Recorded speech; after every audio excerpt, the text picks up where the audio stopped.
Noticentro 1, CMI. Autoridades desmienten que se haya pagado por la liberación del padre de Luis Díaz, tras versiones de que hubo un carro de valores en el lugar. 7 exfuncionarios y 6 contratistas de la alcaldía de Medellín serán imputados por presunta corrupción. Caos en Barranquilla por suspensión temporal de 3 rutas de Transmetro. Capturado el delincuente más buscado por el delito de hurto en Cali.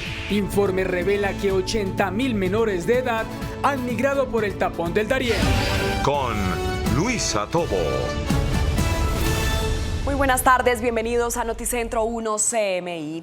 Son distintas las versiones que circulan por redes sociales sobre un supuesto pago por la liberación de Luis Manuel Díaz, padre de Lucho Díaz.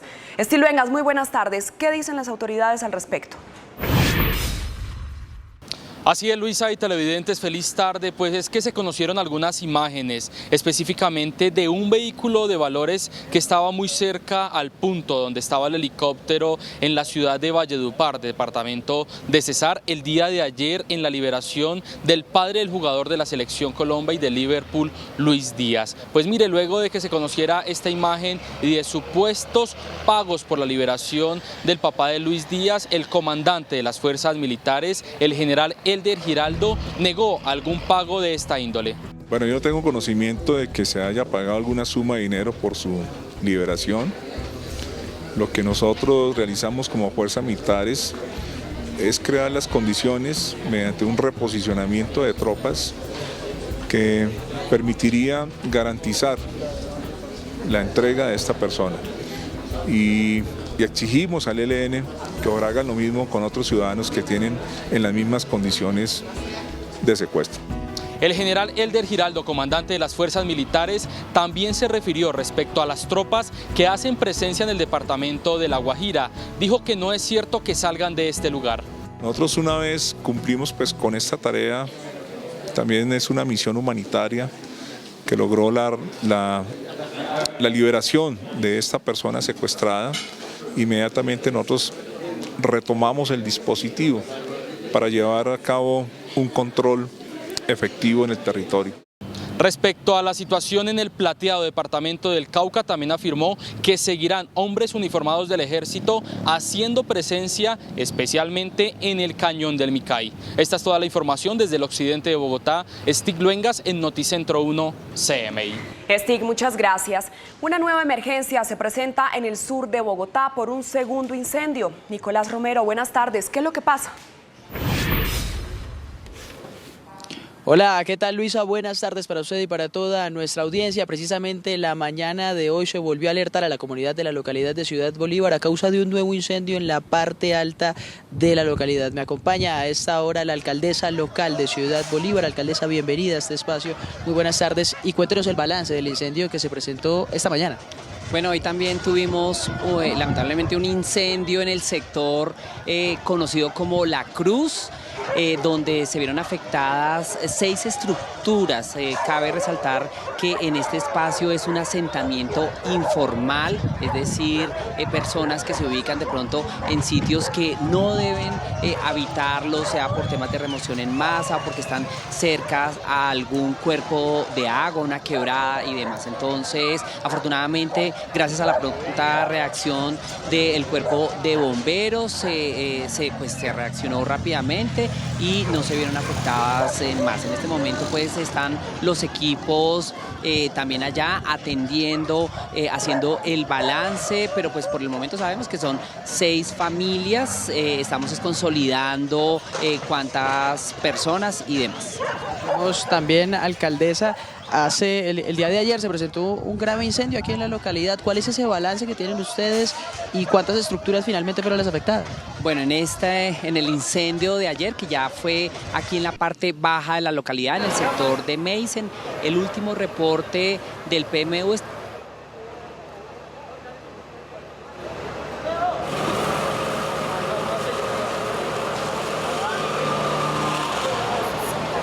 en este momento. Entonces estamos esperando el último reporte por parte del IDIGER para ver entonces cuáles de esas estructuras ya pueden comenzar a ingresar y cuáles definitivamente tendrán una restricción para habitarlas o para operar si son establecimientos de comercio. Desde el distrito entonces estamos organizando todo el tema, primero que todo de las ayudas de emergencia que ya les venimos dando desde el día de ayer, sobre todo para las personas que de pronto habitaban y no podían entonces pernoctar con el kit de noche, de aseo, y ya que familias, de pronto hasta el momento solamente 4 de estas familias han solicitado en algún momento ayuda por parte de Integración Social, donde podremos mirar temas de arrendamiento y ya con el tiempo entonces revisar con los comerciantes para alguno de nuestros programas de impulso local que tenemos acá desde la alcaldía o desde desarrollo económico, y posteriormente hasta pensar en algún momento alguno de los subsidios de vivienda por parte del hábitat. Alcaldesa, rápidamente, ¿se saben las razones de esta fuerte conflagración? En este momento siguen siendo objeto de estudio, estamos esperando el reporte por parte del Cuerpo Oficial de Bomberos que nos determine exactamente entonces pues dónde fue y las razones por qué se presentó este incendio. Alcaldesa, muchas gracias. Recordarle a todas las personas, no hubo pérdidas humanas, que es quizá lo más importante, ni personas lesionadas en ese fuerte incendio que se presentó ayer en la localidad de Ciudad Bolívar. Consultamos con el distrito, con la Secretaria Distrital de Ambiente, por las repercusiones en materia ambiental que ese fuerte incendio traerá a Bogotá. Escuchemos a continuación las declaraciones. El incendio de ayer fue muy desafortunado, aún nos encontramos desde las autoridades, la Secretaría de Ambiente, los bomberos y salud, verificando sus resultados. Afortunadamente en términos de calidad del aire, aunque el humo estaba por supuesto muy concentrado en ese momento y hubo que evacuar el barrio y el Hospital Meisen, no hubo efectos sobre el resto de la ciudad que duraran lo suficiente como para causar preocupación. Esta es toda la información desde el sur de la capital de la República. Nicolás Romero para Noticentro 1 CMI. Nicolás, muchas gracias. 7 exfuncionarios y 6 contratistas de la alcaldía de Medellín serán imputados por presuntas irregularidades en contratación. Hernán Muñoz, buenas tardes. ¿De quiénes se trata? Luisa, ¿qué tal? Buenas tardes para usted y para todos los televidentes. Se trata de 7 exfuncionarios de la administración del exalcalde Daniel Quintero, entre ellos la exsecretaria de Educación de la ciudad de Medellín y la exsecretaria de Infraestructura. Las autoridades dicen que ya están avanzando en la investigación, que hay pruebas y continuará esta investigación que hoy además salpica a varias personas mencionadas, entre ellas algunos contratistas.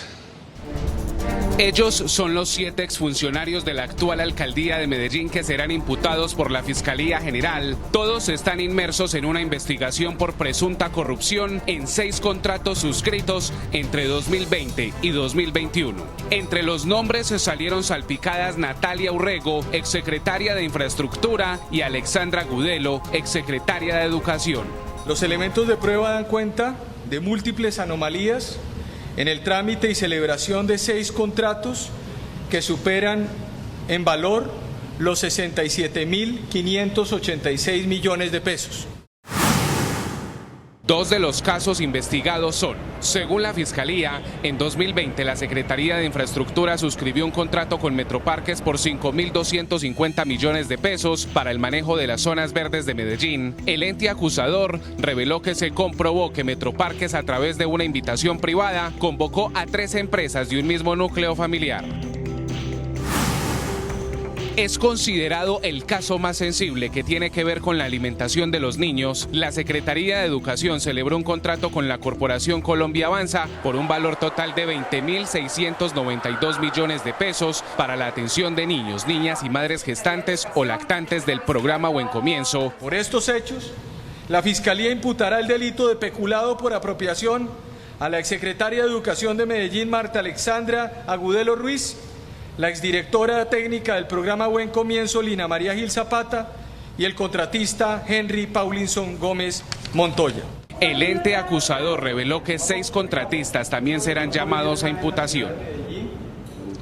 Y vamos a cambiar de tema en la capital de Antioquia, porque el alcalde electo del municipio de Toledo denunció amenazas de muerte en su contra. El funcionario ya había sido víctima de un atentado.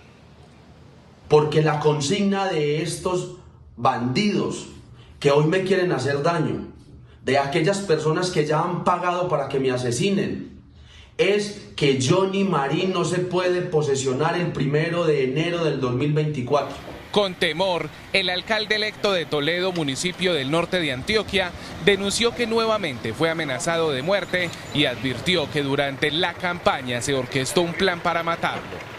Esta semana recibo la información de que el día 28 y 29 de octubre de este año, o sea, un día antes y el día de las elecciones, estuvieron haciéndome cacería en Toledo para hacerme otro atentado de muerte.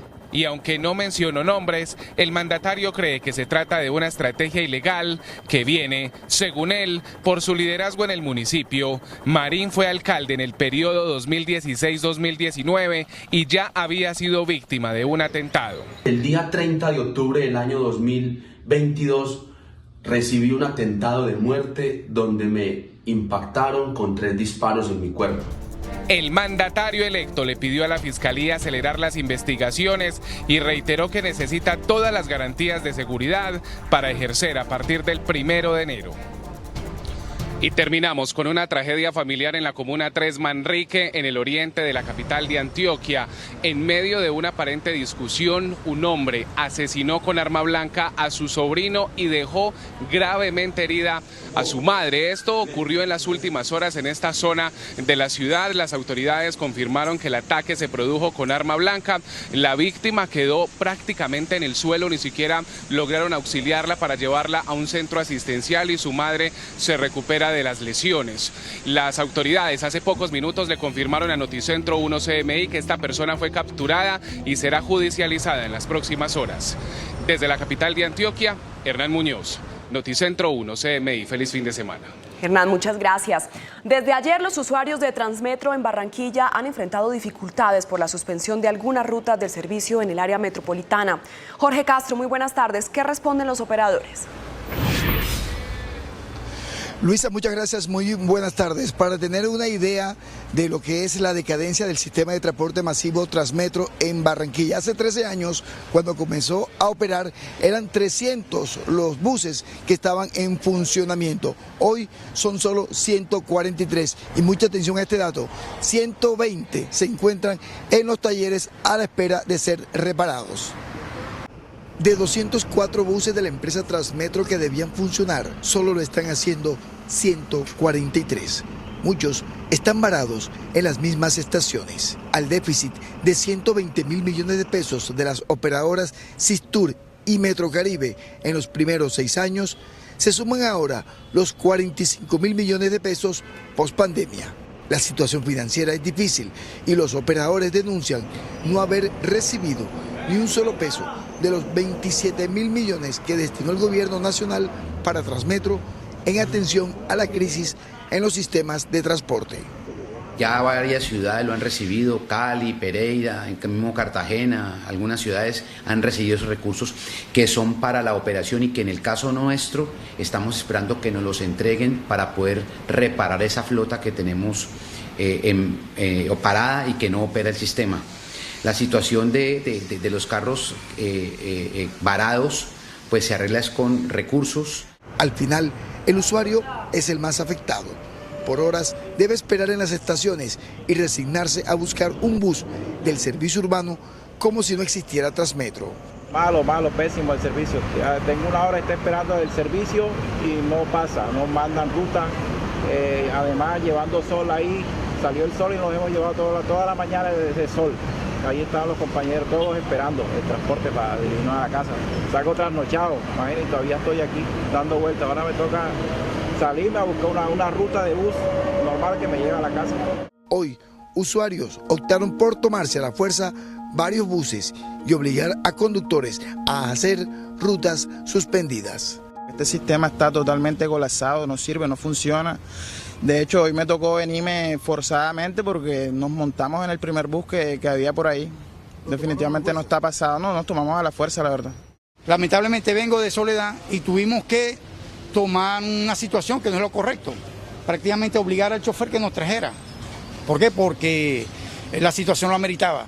Transmetro movilizaba en promedio en el año 2019 unos 140.000 pasajeros y hoy está en 73.000 usuarios.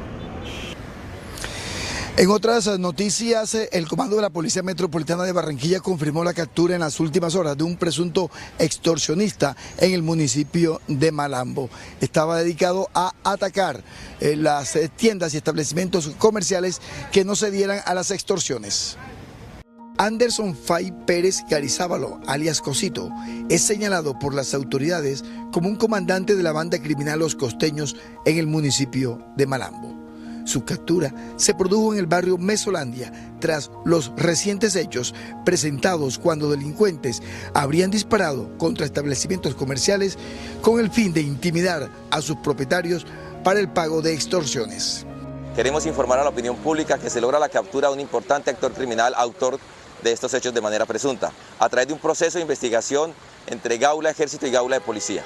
En sus redes sociales, Cosito se jactaba del dinero que obtenía a través de las extorsiones. Esta investigación llevó hasta el paradero del delincuente, donde se le halla en su residencia una granada de fragmentación de uso privativo de las fuerzas militares.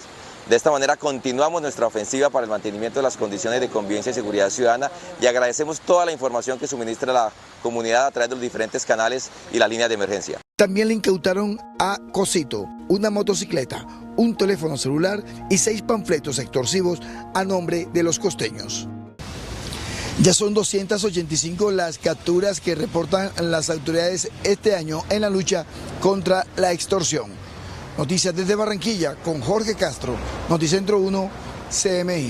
Jorge, muchísimas gracias por su información. La migración de ciudadanos de diferentes nacionalidades que buscan llegar a los Estados Unidos por el tapón del Darién está afectando sobremanera a los menores de edad, denunciaron hoy en el Congreso de la República. En lo corrido del año pasado, en lo corrido de este año ya han pasado 82.000 adolescentes y bebés recién nacidos.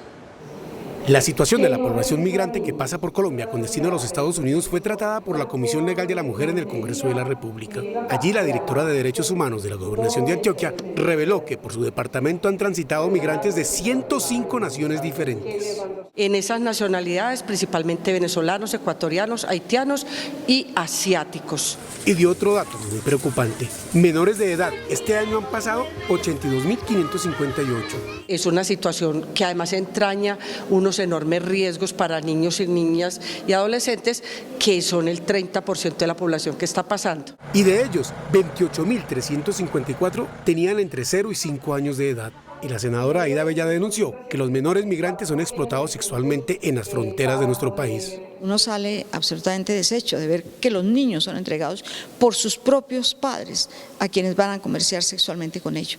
Pero igualmente sucede no solamente en el tapón del Darién, sucede también en el Putumayo, sucede en todas las zonas de fronteras. El estimativo de migrantes que pasarán este 2023 por el tapón del Darién es de 600.000 personas. Noticia en desarrollo en CMI. El presidente Gustavo Petro llamó miserable y genocida al gobierno de Israel por los bombardeos en Gaza. El mandatario insistió en demandas internacionales contra el primer ministro Benjamin Netanyahu. El presidente Gustavo Petro arreció las críticas contra el gobierno de Israel a través de su cuenta en X. El mandatario calificó de genocidas a quienes han ordenado los bombardeos en la Franja de Gaza. No se les puede calificar más que de miserables y genocidas a los que hacen esto. Los equipos jurídicos de mi gobierno alistan demandas ante todas las cortes internacionales. Petro anunció que Colombia coadyudará la demanda de Argelia en la Corte Penal Internacional contra el primer ministro de Israel, Benjamin Netanyahu. La República de Colombia va a coadyuvar la denuncia de la República de Argelia interpuesta ante la Corte Penal Internacional por crímenes de guerra contra el señor Benjamin Netanyahu ante la masacre de niños y civiles del pueblo palestino que ha producido. Lo que aparecen son nubarrones negros sobre la humanidad. Es que los jóvenes están viendo que su país apoya que destrocen niños en Palestina. Es que la juventud del mundo está viendo que vamos de guerra en guerra y que se va a convocar a su propia juventud a la guerra, no a la paz. Siguiendo la instrucción del presidente, este viernes el canciller Álvaro Leiva se reunió en París con el fiscal de la Corte Penal Internacional. Hacemos una pausa en Noticentro 1 CMI, pero al regresar, espere. Llamado de atención por déficit de vivienda en los hogares colombianos. Ya volvemos. Noticia en desarrollo en CMI. De manos del registrador nacional Alexander Vega, el electo alcalde de Bogotá, Carlos Fernando Galán, recibe la credencial que lo acredita legalmente como mandatario para el periodo 2024-2027. En Corferias está Gerardo Aristizábal. Gerardo, buenas tardes. Ya habló el alcalde electo. Hola Luisa Fernanda, televidentes de Noticentro 1 CMI. Carlos Fernando Galán acaba de recibir la credencial que lo acredita como mandatario de la capital de la República para el periodo 2024-2027. Estuvo a pocos votos de lograr, señor alcalde, felicitaciones, 1.500.000 votos. ¿A cuántos votos levantaron? No he hecho la cuenta, pero fueron pocos. Fueron menos de 300 votos que nos faltaron, pero es un mandato contundente, importantísimo. Soy consciente de la gran responsabilidad que recibimos con esta votación y ya empezamos a trabajar, como ustedes lo han visto, en el empalme, en designar unos equipos que nos ayuden a tener la mejor información para tomar las mejores decisiones desde el primer momento. Es un piano grande que recibimos, lo vamos a cargar con toda la energía para que Bogotá recupere la esperanza. Y usted dijo aquí, en las cortas palabras que entregó, que tiene un consejo que representa la democracia y la fortaleza de la democracia bogotana y que le haga veeduría y que espera que sea fuerte. Pues mire, yo creo que ustedes los vieron pasar a recibir la credencial a cada uno de los concejales. Se expresó la democracia, es un consejo diverso, con renovación significativa. Y conozco, digamos, a quienes me han acompañado, a quienes no, y sé que son personas que tienen un compromiso con su visión, con la ciudad, y vamos a tener diálogo, vamos a tener argumentos, una dialéctica que permita tomar las decisiones acertadas para Bogotá. Yo estaré dispuesto siempre a oír, a escuchar a la oposición, a quienes no nos acompañen para ver cómo mejoramos las políticas. Estoy seguro que con este consejo vamos a poder dar debates grandes por Bogotá. Bueno, los colegas que nos están esperando, que usted gentilmente nos atendió, denos un nombre de algún miembro del gabinete que ya con la credencial ya lo puede dar. Algo, uno o alguno. No, todavía no vamos a dar nombres, estamos trabajando en el empalme. Va a haber sorpresas, pero van a ver los bogotanos y las bogotanas que vamos a tomar decisiones acertadas para que el mejor equipo llegue a liderar los procesos en las diferentes secretarías, en los diferentes cargos. Por ahora estamos dedicados al empalme con gente que probablemente algunos estén en el gobierno, no doy más pistas. Listo, Carlos Fernando Galán, alcalde electo de la capital de la República. Recordemos, el hijo menor, 46 años de edad, tenía 12 cuando fue asesinado su papá el 18 de agosto de 1989, Luis Carlos Galán, quien representaba una esperanza democrática que hoy está consolidando Carlos Fernando como alcalde de la capital de la República. Desde el Auditorio General de Corferias, Gerardo Aristizábal, Noticentro 1, CMI. Gerardo, muchas gracias. El 30% de los hogares en Colombia tienen déficit de vivienda según Camacol. 5.300.000 hogares no tienen acceso a una vivienda adecuada. El gremio de la construcción presenta a esta hora un preocupante panorama sobre la situación de habitabilidad. Juan Armando Rojas tiene los detalles. Juan Armando, buenas tardes. Muy buenas tardes, cordial saludo desde la Universidad Externado, donde Camacol, el gremio de la construcción, está presentando un panorama de lo que está teniendo este sector en esta recta final del año y sobre todo lo que tiene que ver con la aplicación de la tecnología para el sector de la construcción. Doctor Guillermo Herrera, presidente de Camacol, hay una preocupación por el déficit habitacional. ¿Cuántas personas en Colombia no tienen vivienda o no tienen una vivienda adecuada? Juan, buenas tardes. Sí, en Colombia, según las últimas cifras de la encuesta del DANE, nos muestra que el 30% de la población de los 17 millones de hogares en Colombia viven o sufren alguna condición de déficit. Digamos que 1.400.000 aproximadamente necesitan una nueva vivienda y cerca de 4 millones de hogares requieren reparar o mejorar las condiciones de las viviendas que hoy ocupan. Esto implica que hay que darle un startazo, un impulso al sector de la construcción para ir cubriendo estas necesidades de vivienda. Claro que sí, como se ha venido haciendo en las últimas décadas. Fíjese usted que el nivel de déficit cuantitativo, es decir, del número de viviendas nuevas que se requieren a nivel de las ciudades, pasó en la última década de un 10% a un 4.3%. Es decir, que hoy tenemos 460.000 hogares que en las ciudades, en áreas urbanas, requieren de una vivienda. Pero más allá de ese startazo que siempre hay que darlo, es que hay que pensar qué pasa de aquí a 7 años. Porque de aquí al 2030 el país va a requerir 3.100.000 viviendas adicionales, de las cuales 2.200.000 deben ser de interés social. Muy bien, muchas gracias al presidente de Camacol. Según datos del gremio de la construcción, también el déficit de vivienda en el campo es bastante considerable. 800.000 viviendas se necesitan también en el sector rural para cubrir estas necesidades. Desde el centro de Bogotá, Juan Armando Rojas, Noticentro 1 CMI. Juan Armando, muchas gracias. Fue capturado en Cali el zar, el delincuente más buscado por hurto en la modalidad de cambiazo de tarjetas. Valentina Villegas tiene los detalles de la captura. Valentina, buenas tardes. Luisa y televidentes, buenas tardes. Pues la trayectoria criminal de alias El Zar se extendió por más de 16 años y tuvo injerencia en 3 departamentos del país, entre ellos el Valle del Cauca. La Policía Metropolitana de Santiago de Cali logró la captura de un hombre de 52 años conocido como el zar del hurto en la modalidad de cambiazo de tarjetas, a quien se le atribuyen eventos desde el año 2007 en los departamentos de Antioquia, Caldas y Valle del Cauca. Esta persona se acercaba a los usuarios de los cajeros electrónicos ofreciéndoles su ayuda en las diferentes transacciones.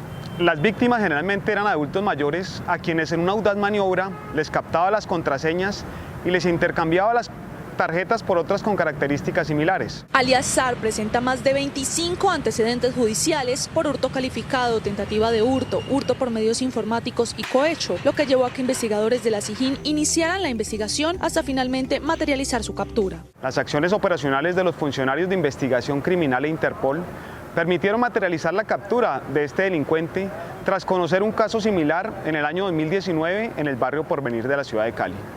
Un juez le dictó medida de aseguramiento intramural por los delitos de hurto por medios informáticos y semejantes, así como por violación de los datos personales. La invitación de las autoridades para la ciudadanía es a no confiar en extraños al momento de realizar transacciones bancarias y acudir a uniformados de la policía ante cualquier sospecha de hurto. Y en otras noticias, nuevamente la agroindustria de la caña es víctima de la violencia. En las últimas horas fue asesinado Guillermo José Villegas, un trabajador del área de seguridad de un ingenio ubicado en el corregimiento Obando, municipio de Padilla, en el norte del Cauca, quien fue interceptado junto a su compañero por desconocidos que les dispararon mientras se encontraban realizando un recorrido a los cultivos de caña. Desde el sector de la caña se repudió este hecho y aseguraron que no tolerarán más la falta de garantías para los trabajadores del campo en Colombia, por lo que exigieron una intervención urgente y estratégica para garantizar la seguridad de los trabajadores del campo en el norte del Cauca, quienes se han visto constantemente afectados por la violencia y la delincuencia, así como la celeridad en las investigaciones y procesos judiciales. Luisa y televidentes, por el momento es la información desde Santiago de Cali. Valentina Villegas, Noticentro 1 CMI. Valentina, muchas gracias. Hacemos una pausa en Noticentro 1 CMI, pero ya regresamos con más información. Noticia en desarrollo en CMI. Antonio García, comandante del Ejército de Liberación, se acaba de pronunciar sobre los reclamos y exigencias hechas tras el secuestro del padre de Luis Díaz por parte de ese grupo armado. William Parra, ¿qué dice el ELN? Buenas tardes. Hola Luisa, ¿qué tal? Muy buenas tardes. Pues como era de esperarse, pues el Ejército de Liberación Nacional se pronunció a propósito de las exigencias que en el día de ayer y tras la liberación del padre de Luis Díaz hizo la delegación de paz del gobierno con esta guerrilla, en la cual básicamente está exigiendo dos cosas: el fin de la práctica del secuestro y la liberación inmediata de todos los secuestrados que están en su poder, que serían cerca de 32 personas. Pues bien, el primer comandante del Ejército de Liberación Nacional, Antonio García, a través de su cuenta de X, se acaba de pronunciar y ha dicho lo siguiente: ¿y el gobierno cómo va a responder por las violaciones de cese el fuego? ¿Se seguirán haciendo los locos? El ELN no aceptará imposiciones ni chantajes, que no se hagan ilusiones. El ELN respetará lo acordado. Y en un segundo trino, dice Antonio García: con la liberación del padre de Luis Díaz, el ELN cumplió con la familia y con Lucho. No existe ningún acuerdo en la mesa sobre las retenciones ni económicas, políticas y judiciales. Y finalmente, en otro trino, dice Antonio García: queda pendiente buscar en la mesa una solución concreta y real para financiar el cese. Eso lo tiene claro la delegación del gobierno. Por eso se estaba buscando una forma de financiación del cese el fuego.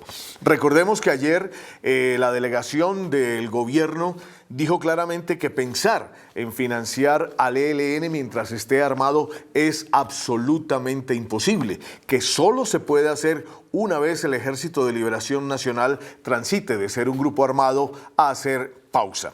Bueno, con estas declaraciones de Antonio García se supone y empieza a crearse un ambiente que dice que el próximo ciclo entre el ELN y el gobierno va a sacar chispas. Este ciclo se cumplirá el próximo 20 de noviembre en Ciudad de México. Es toda la información. Luisa, continúa usted con más Noticentro 1 CMI. Un nuevo ataque de Israel a los hospitales de Gaza deja 13 muertos, según el Ministerio de Salud gazatí. El Ministerio de Salud de Gaza reporta un ataque de Israel a un complejo de hospitales, afirmando que el ejército israelí lanzó un bombardeo aéreo sobre la zona. El objetivo del bombardeo de Israel fue el patio del complejo médico de la ciudad, que ha dejado 13 personas muertas. La cifra de fallecidos continúa creciendo sin parar día a día. Hoy se reportan al menos 11.078 fallecidos, de los cuales 4.506 son menores de edad. Además, el alto comisionado de Naciones Unidas para los Derechos Humanos solicitó que los bombardeos de Israel sean investigados y ha urgido al Estado judío poner fin a estos métodos. La Organización Mundial de la Salud evacuó a 12 niños con cáncer de Gaza para que reciban tratamiento en Egipto y Jordania. Además, reitera que es esencial que se deben llevar a cabo evacuaciones médicas ordenadas y seguras para los pacientes gravemente heridos. Tras el apoyo a los separatistas catalanes, el actual presidente Pedro Sánchez de España obtiene el respaldo del País Vasco para su candidatura a la reelección. El primer ministro interino de España, Pedro Sánchez, está más cerca de conseguir otro mandato después de lograr el respaldo del Partido Nacionalista Vasco, PNV, un día después de conseguir el respaldo del partido separatista catalán Junts. El apoyo de Junts y el PNV lleva a Sánchez al límite con una mayoría absoluta en la Cámara Baja de 350 miembros en una votación que tendrá lugar en los próximos días. El acuerdo más complicado fue el alcanzado el jueves con Junts, que incluye la aprobación de una controvertida ley que otorga amnistía a los condenados por el intento de Cataluña de seccionarse de España, una medida que ha desencadenado una semana de multitudinarias manifestaciones en las que en las últimas horas ha dejado varias personas heridas y 24 detenidos. La Oficina del Censo de Estados Unidos estima que el planeta ha superado los 8.000 millones de habitantes.